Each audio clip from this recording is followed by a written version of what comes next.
Matthew Tkachuk is the cover athlete for NHL 26.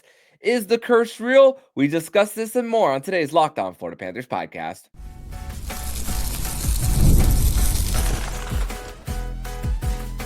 You're Locked On Panthers, your daily podcast on the Florida Panthers. Part of the Locked On Podcast Network, your team every day. And welcome into this Wednesday, August 6th edition of the Locked On Florida Panthers podcast, part of the Locked On Podcast Network. Where is your team every day? Thank you for making the Locked On Florida Panthers podcast your first listen of the day. I'm Armando Velez from the Hockey News. You can follow me on X at MondoMan12. That is Jacob Winans. You could follow him on X at JakeW_8. Shout out to everydayers who come back here and get your daily Florida Panthers fix. You can follow the podcast anywhere you listen to podcasts and on YouTube. Today's episode is brought to you by FanDuel. Right now, new customers can get $150 in bonus bets if your first $5 bet wins. You can do that all on FanDuel. So, Panther fans, we're grateful to be back here once again on the show. Today, we are going to discuss all about Matthew Tkachuk. But in the first two segments is going to be in a different way, as it has been announced on Monday that he will be the cover athlete for NHL 26. We're going to discuss how big it is in this segment. Segment number 2, we're going to discuss is the curse actually real? And segment number 3, we are going to discuss how Bill ZIto could approach the LTIR situation with Matthew Tkachuk in a way that we really haven't thought about. And that's all on today's show. So, Jacob, I was excited when I first heard of the news that Matthew Tkachuk was going to be the face of NHL 26. Can't be surprised now with the Panthers winning the Stanley Cup. Matthew Tkachuk just being a marketable figure, as we've spoken about so many times on the show. We've seen him on the Great Clips commercials over and over again. And just the fact that he's willing to just be on these interviews, the fights from Four Nations, and then after going on the Tonight Show with Jimmy Fallon. I mean, I can't say that I'm in shock at all. Yeah, it's he's about as marketable of a superstar as you can find in hockey. In a sport where so often the guys are criticized for having no personality or just kind of being bland or boring in the media and the public eye. Matthew Tkachuk is the polar opposite of that. Mm-hmm. He's loud, he's outgoing, his game speaks loud, and his personality speaks louder. He's must see TV whenever he's on the ice, whenever he's talking to the media. He's everything that you want in a marketable superstar. So I'm not at all surprised that he got the cover. I think he honestly was deserving of it 2 years ago when the Panthers went to the Stanley Cup final against the Vegas Golden Knights. I thought that playoff run, the media attention surrounding Tkachuk and the way he played that entire playoff run, I thought for sure he was going to get the cover of NHL 24.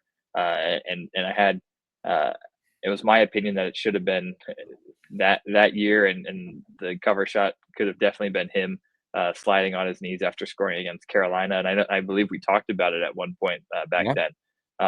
So it's kind of full circle. He's more than deserving. He's super marketable star, and he's really the face of hockey in South Florida and in the United States. Yeah, and it's the approach. I'm looking at the track record of how these, especially NHL, of how they release and how they choose. It doesn't always come immediately after a successful season, or it doesn't necessarily always come after a Stanley Cup championship. This is only twice in the last 10 years that we've seen the cover athlete be coming off a Stanley Cup championship. The other one is Jonathan Toews going into NHL 16. And also Matthew Tkachuk is the second Panther in franchise history to be on the cover. The previous one before Matthew Tkachuk was John Van Beesbrook for NHL 97. The Panthers were coming off a Stanley Cup final run. Obviously, they fell short, and then the Panthers ended up losing in round 1 against the New York Rangers that year, which they won game 1, and then they lost 4 straight. To think that the Panthers went quite a long time after that without winning a game 1. But yeah, do you think about but their approach is just allowing a little bit of a buildup when it comes to just the superstar. I mean, when you think about for Matthew, I mean, 3 overtime winners in that 2023 playoff run alone. Game 5 against Boston, where Linus Ullmark mishandles the puck, and then the 2 straight in overtime, and then the 3 seconds left, even though, yeah, that's the game winner, but not an overtime winner. But still, that right there, that could have been it. Or even just the point, the bus in 10 could have been another idea there for Tkachuk of what could have been the cover that year. But that year, I mean, what was the conversation like in the NHL in 2023?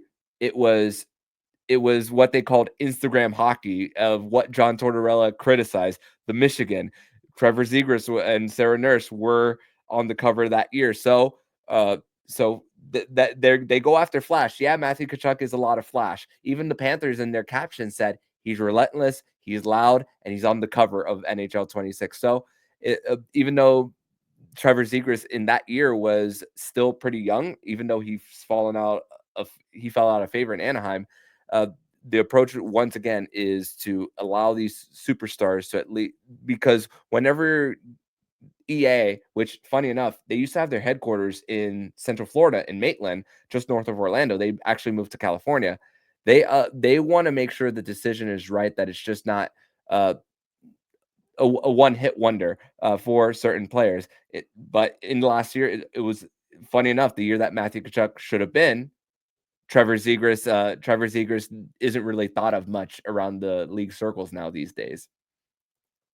Yeah, so much of it is a lot of it really is a gamble. Yeah. When you talk about what EA or any video game for that matter is trying to do. We've talked about it for years with the Madden games. They will often they'll gamble on an up and coming superstar, a player who they think has the potential to be one of the greats. Patrick Mahomes got a cover after a great year, after a Super Bowl win, but well before they knew he was going to be the best player in football for the better part of a decade. It's kind of the same thing in the NHL, and then with the NHL, they have a little bit more emphasis on having to capture a superstar before their rise, and I think that's kind of what they were doing with the Zegras cover a couple years ago, and when I felt like Tkachuk should have gotten it, but now it's a totally different situation where Matthew Tkachuk is.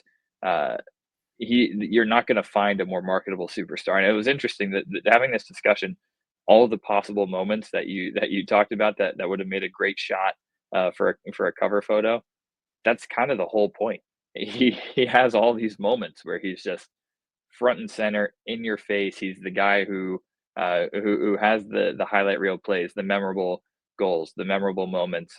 And somehow always seems to find the camera. He always seems to be at the center of attention when a big moment is happening in the sport. And I think the shot of him lifting the cup, being the cover of the game, I can't think of a better moment to capture for Matthew Tkachuk to get this cover. It's a really big deal. It's not just for South Florida, but it's big for hockey in the U.S. It's big for marketability as an American hockey player, especially leading into an Olympic season where they will be playing in the Olympics, and coming off of Four Nations, capitalizing on that. Just another example of a moment where Matthew Tkachuk is front and center, getting all the headlines, getting all the attention. The puck drops in that game, and he's dropping the gloves. He's got a flair for the dramatic, and those are the type of guys you want to build around when you're trying to market and when you're trying to sell. And ultimately, EA is trying to sell a game, and Matthew Tkachuk sells. This makes Gary Bettman happy, by the way, when it comes to the growth of the game, because you're thinking over years, because I'm really good friends with someone who's an Anaheim Ducks fan.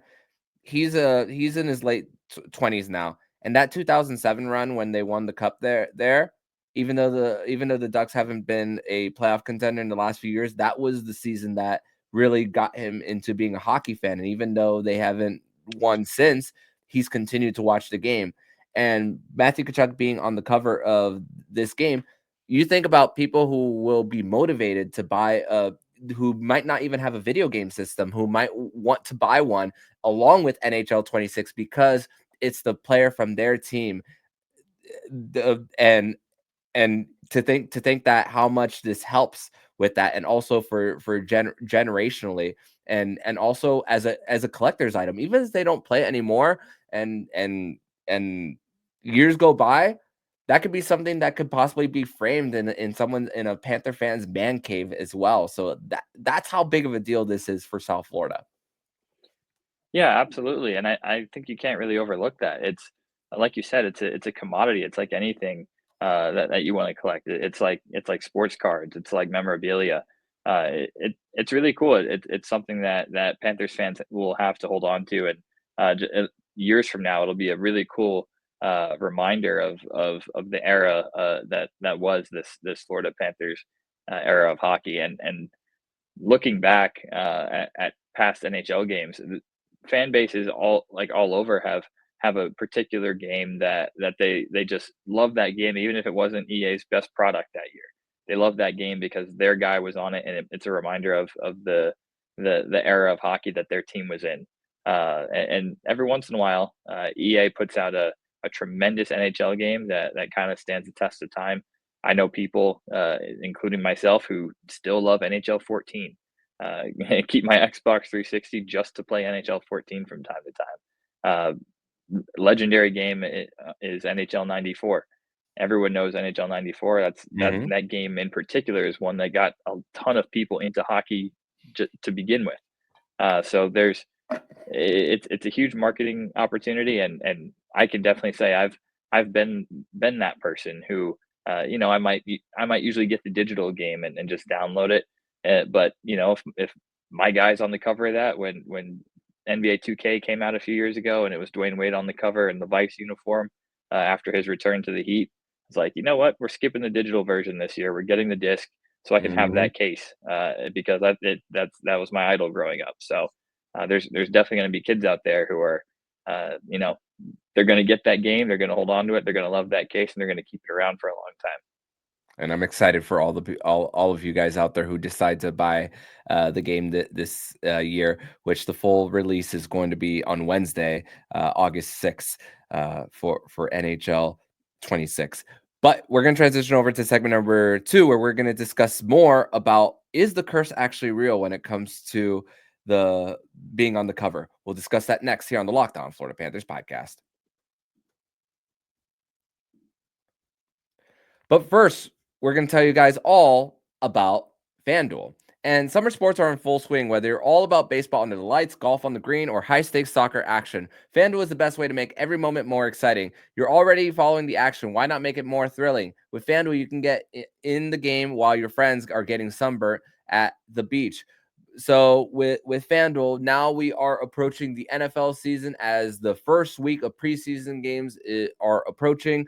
Although the Dolphins' odds are very low to be the winners of the AFC East, you can get a pretty good ROI if you were to put any of those bets for them to win it. And also with the Marlins, although they have lost only their second series in the last month, now losing this series to the Houston Astros, you can win big if they do end up making a miracle run to the postseason. So new to FanDuel, new customers can bet $5 and get $150 in bonus bets if your first bet wins. Open the FanDuel app today or visit FanDuel.com to get started.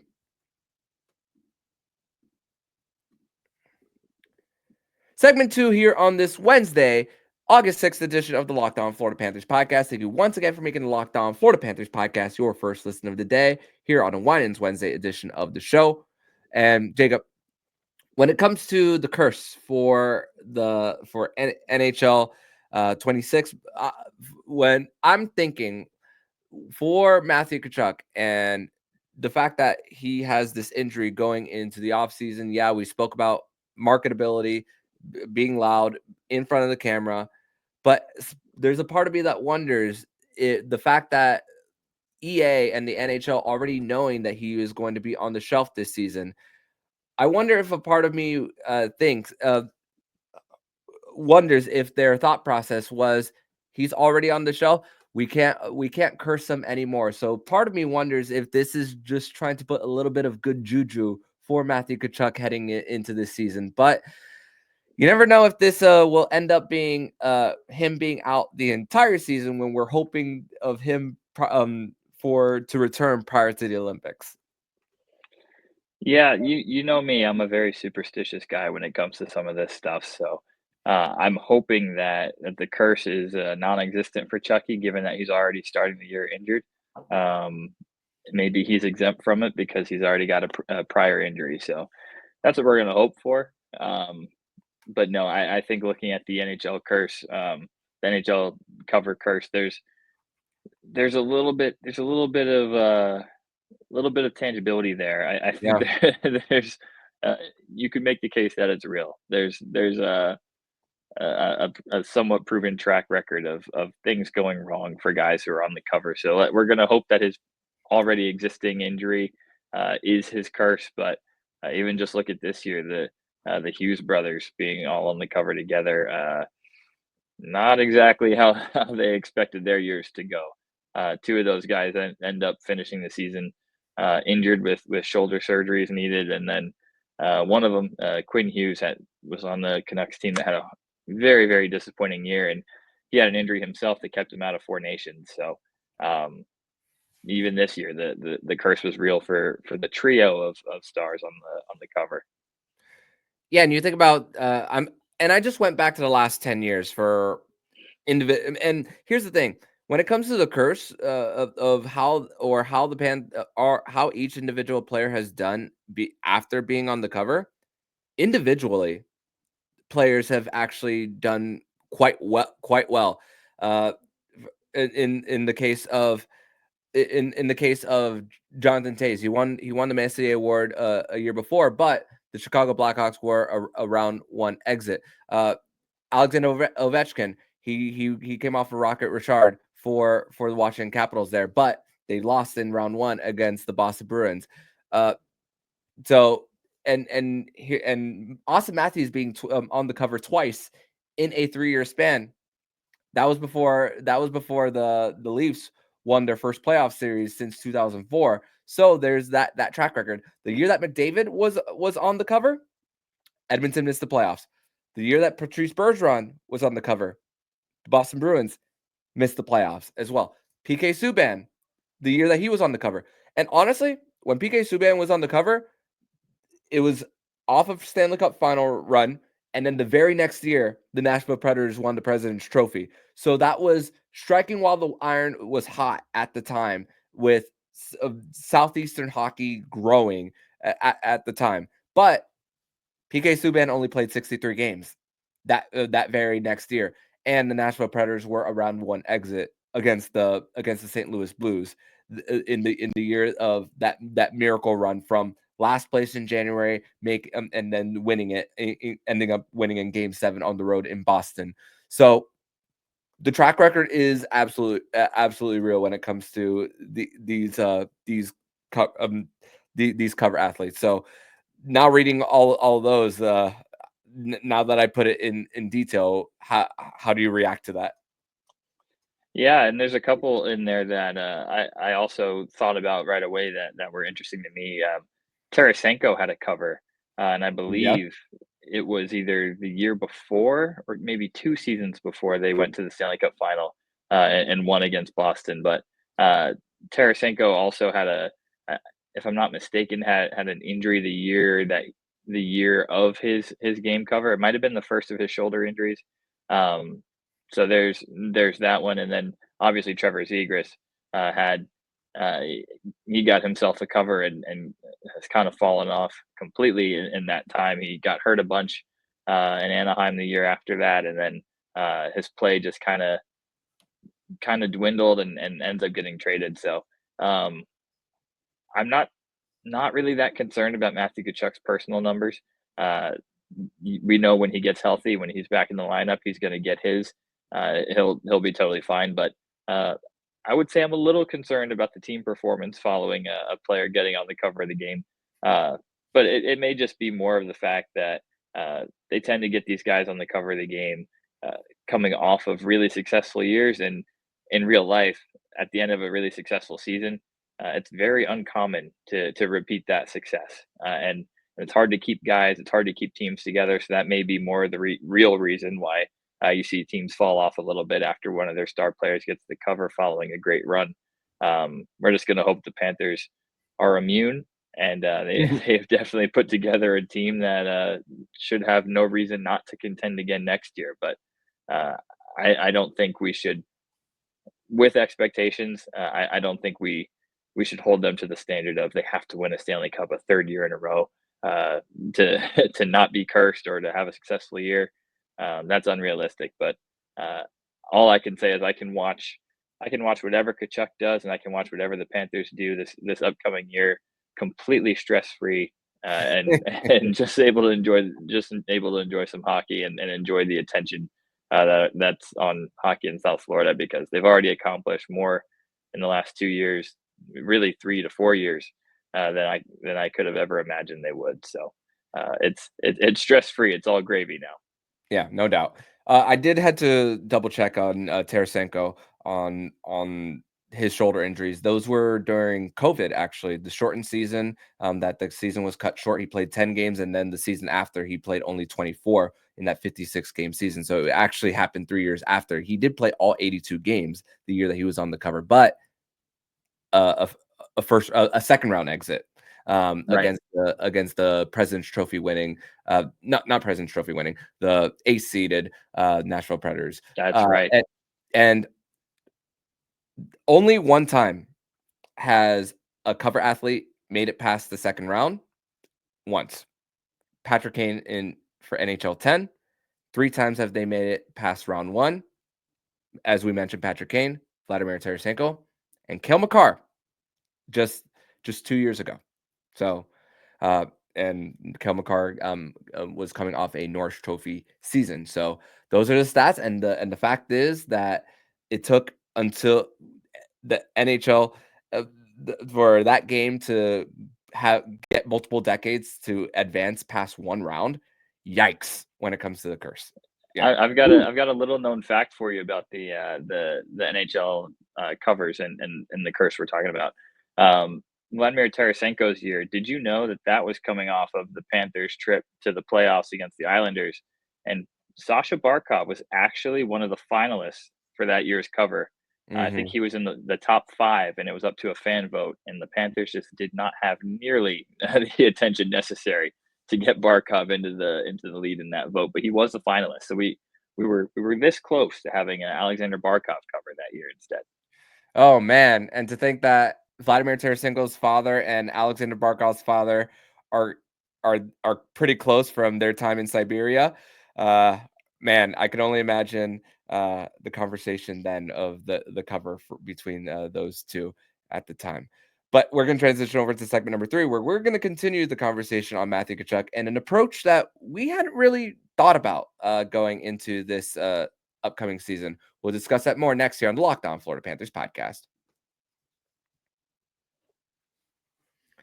Segment 3 here on this Wednesday, August 6th edition of the Locked On Florida Panthers podcast. Thank you once again for making the Locked On Florida Panthers podcast your first listen of the day. Continuing the conversation of Matthew Tkachuk, and this relates to the Madden, not Madden, NHL 26 cover for Matthew Tkachuk going into this season. He's going to be starting off the season on LTIR.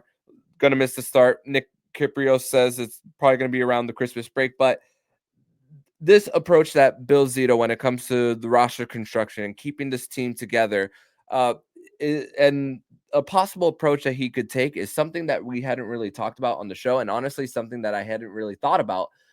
And here's the thing: I'm a younger sibling of 2, so sometimes you have to look at something that your older brother does and learn a little bit of a lesson so that you don't make that same mistake. So, what am I talking about? Hart Levine, who runs Puckpedia, went on the Pucks and Palms podcast with Matt Lichtenstadter and discussed what the approach that Bill ZIto could possibly go towards, and learning from what Stan Bowman did last offseason, when it came to the Evander Kane situation, the offer sheets and the offer sheets on maybe how he could have possibly handled it differently, had they maybe gotten a grasp of maybe Evander Kane's timeline. It's funny because the Edmonton Oilers are actually under investigation for how they handled Evander Kane's LTIR situation. But this isn't necessarily 100% the same because you're not dealing with offer sheets and whether to say yes or no. But you have to possibly look at how to clear the roster when it comes to a Rodriguez and the Jesper Boquist. So the lesson that that Bill ZIto can learn from Stan Bowman's offseason from last year is really about really trying to is a Jesus take the wheel kind of approach is kind of how I'm looking at this, because how the Panthers were able to take advantage of the LTIR space to bring in Seth Jones, Vitek Vanacek, Nico Sturm. I'm not saying that the Bill ZIto is hoping and praying for something to happen, but you want to still have your options open so that you still have a good amount of depth throughout the year to at least get through. Honestly, if the Panthers are, like you said, everything is gravy from this point. But if the Panthers are even just above 500 around November, which even at times they after the year they lost the Stanley Cup final, it was still, they were still hovering around that area before they really exploded in the second half. That's the place that you kind of want the Panthers to be at least approaching in that part of the season. Yeah, definitely. I don't think you go into this year and purge your depth because of the fact that Tkachuk will likely play at some point in the regular season. You kick the can as far down the road as you possibly can when you're in a position like the Panthers are. You don't want to just give away core pieces. And then another factor in this that many people just aren't really considering as much as I think about it myself is if Matthew Tkachuk's timeline puts him back in the lineup around Christmas or around the Winter Classic or around the Olympics, that's far enough into the season where other teams and other contenders will start to see the holes in their own lineups. And if you do end up having to trade an Evan Rodriguez or a Jesper Boquist, you can generate a little bit of a mini bidding war. There are going to be teams that either have an injury at forward and they're a contending team and they need to plug that hole, or there are going to be teams where they feel like their missing piece is a depth winger for the middle six, and they're gonna want to fill that role. It's not going to be a situation where you're just going to have to cap dump Evan Rodriguez for nothing. There will actually be a real market for a player like Evan Rodriguez if the Panthers are 100% healthy at that time and Matthew Tkachuk comes back into the lineup. That's far from a guarantee. We very well could get to that point in the season where either Matthew Tkachuk needs more time, or the Panthers have another injury and someone else is on LTIR, or someone gets hurt, God forbid, and is going to miss the rest of the regular season, and they're targeting a playoff return. And now you have LTIR space to keep everybody and hopefully ice a full lineup in the playoffs. These are all real scenarios that could happen, and you completely eliminate yourself from having them, and you take them off the table entirely when you pull the trigger on a trade right now before you know what things are going to look like in January or in February. So I don't think you do that. And another thing that people, I guess, are kind of overlooking is the fact that the Panthers have already done this under Bill ZIto. This has already happened, just on a smaller scale. When Anthony Duclair tore his Achilles, he was out for the entire or most of the regular season.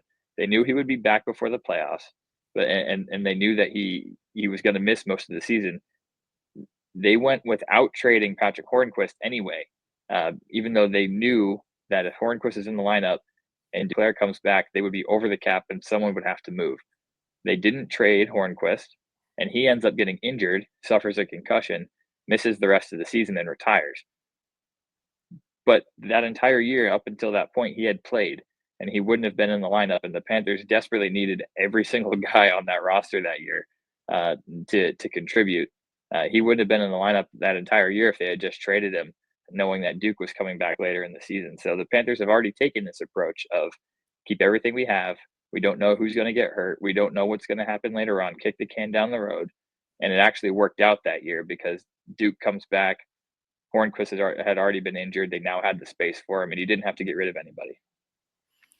And if you were to trade someone and be quick to pull the trigger and try to play with the lineup that and be at around 20 forwards, 20 players, excuse me, then something that also Hart Levine spoke about is the emergency call up, needing to play at least one game before you have that emergency call up that wouldn't count against your cap as well. And the Panthers don't want to be in that situation where they're having to play with 11 forwards and 6 defensemen, and that just puts everything so out of whack. That's another thing that I kind of think about of just why you don't want to be so trigger happy in this situation. Yeah, and the Panthers have definitely been there as well.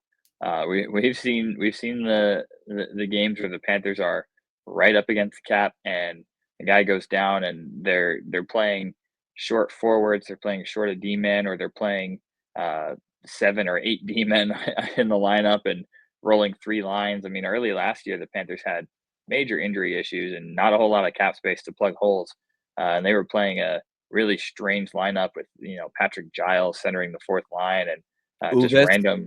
Uvis playing forward. Uvis was playing forward. I mean, we've seen the Panthers have to shuffle the deck and play some really, really strange lineups because of cap reasons. So I mean, I definitely understand the crunch. But with Chucky on LTIR, you can actually play something that looks and feels like an actual real competitive lineup. And then when he comes back, whatever that does to the lineup and moves that have to be made, you address it then. But I don't think I really don't think you pull the trigger now and put yourself in a position where you lose the luxury of depth, because that's really what the Panthers have made their calling card in the last couple of years. Is no one can really match up with their forward depth in particular. And more importantly, it's guys who know the system. That is the best part about it, of guys returning, is that you don't need to reinvent the wheel. You don't need to get guys acclimated into the mix. They already know what is coming. And honestly, if in the case that that Chucky were healthy, I would still have the mindset is you would have to do right by the guys that you would have to jettison off the roster by sending them to a better situation or to a place that doesn't take as much of their paycheck as far as the taxes, like what Jim Nill did for Mason Marchment, sending him to Seattle. But for the Panthers here, it's and for the players here, they you want to continue to have that good feeling and go into a place knowing that we win, it's sunshine, it's a culture. And even if I'm here a few more months and I have to go later, let me get as much of this as I can. And that's what my approach would be if I were coming to the ice every day. So that's that I hope the best, and I hope that they find a way to keep Jesper and Evan Rodriguez, but we also don't cheer for injuries as well on this podcast. So can't have them all when it comes to it. But hey, it's a gladiator sport. That's hockey, gladiator. You have to you never know what's going to come. And even Doug, and I'll quote Doug Plagans: the 23 players that you're going to dress on opening night are not going to be the same players that you are going to have around game 1 of the postseason. Remember, Adam Boquist was the power play quarterback game 1 of the season. So, yeah, so a little bit different there. Definitely, and like you said, no matter what lineup the Panthers start the year with, it's important to remember that it's real human beings. These are guys that are friends, that have lives, that are their families get along. I mean, they spend all their time together. It's more than just a faceless person or a faceless player with a jersey number. There's real implications, real families. All of this stuff actually matters to real human beings. So whether Matthew Tkachuk is in the lineup or not, having Evan Rodriguez and Jesper Boquist still being a part of the team, still being in the room, still being on all the at the team dinners and the travel and being a part of the culture. We will gladly take that for however long we're able to take that, and even if it's just half the season and they end up being traded somewhere else, keeping this culture and this kind of Panthers family together for as long as possible, that's worth its weight in gold also. And I feel like too often that gets overlooked. So it's important to remember that. And then, like you said, you start the year with a roster that's very different from how you end the year. But I will say this: Adam Boqvist was quarterbacking the power play to start the season. He at least was on the ice when they won the Stanley Cup. He just happened to be there just to celebrate Jesper, but he was there. Which he got to celebrate with Jesper recently as he got his day with the Cup, which we'll likely discuss. If we don't have a show on Friday, we will discuss that on Monday's edition of the Locked On Florida Panthers podcast. But Jacob, I want to thank you so much for joining me once again on this edition of the show. If you guys want to follow him on X, you can follow him at JakeW_8. You can follow me personally on X at Monoman12. And Jacob, thank you once again for joining me, and I'll see you next week, my friend. Can't wait. Thanks as always. And if you like what you're hearing, please subscribe to the podcast to be notified every single time the Locked On Florida Panthers podcast jumps into your podcast feed. Don't forget to also subscribe to the other shows on Locked On NHL Network, including Locked On NHL, Locked On Fantasy Hockey with Flip Livingstone and ZIto, Locked On NHL Prospects. Thank you once again for making the Locked On Florida Panthers podcast your first listen of the day. So I'm Armando Velez with Jacob Winans, and you've been listening to Locked On Florida Panthers podcast, part of the Locked On Podcast Network, where it's your team every day.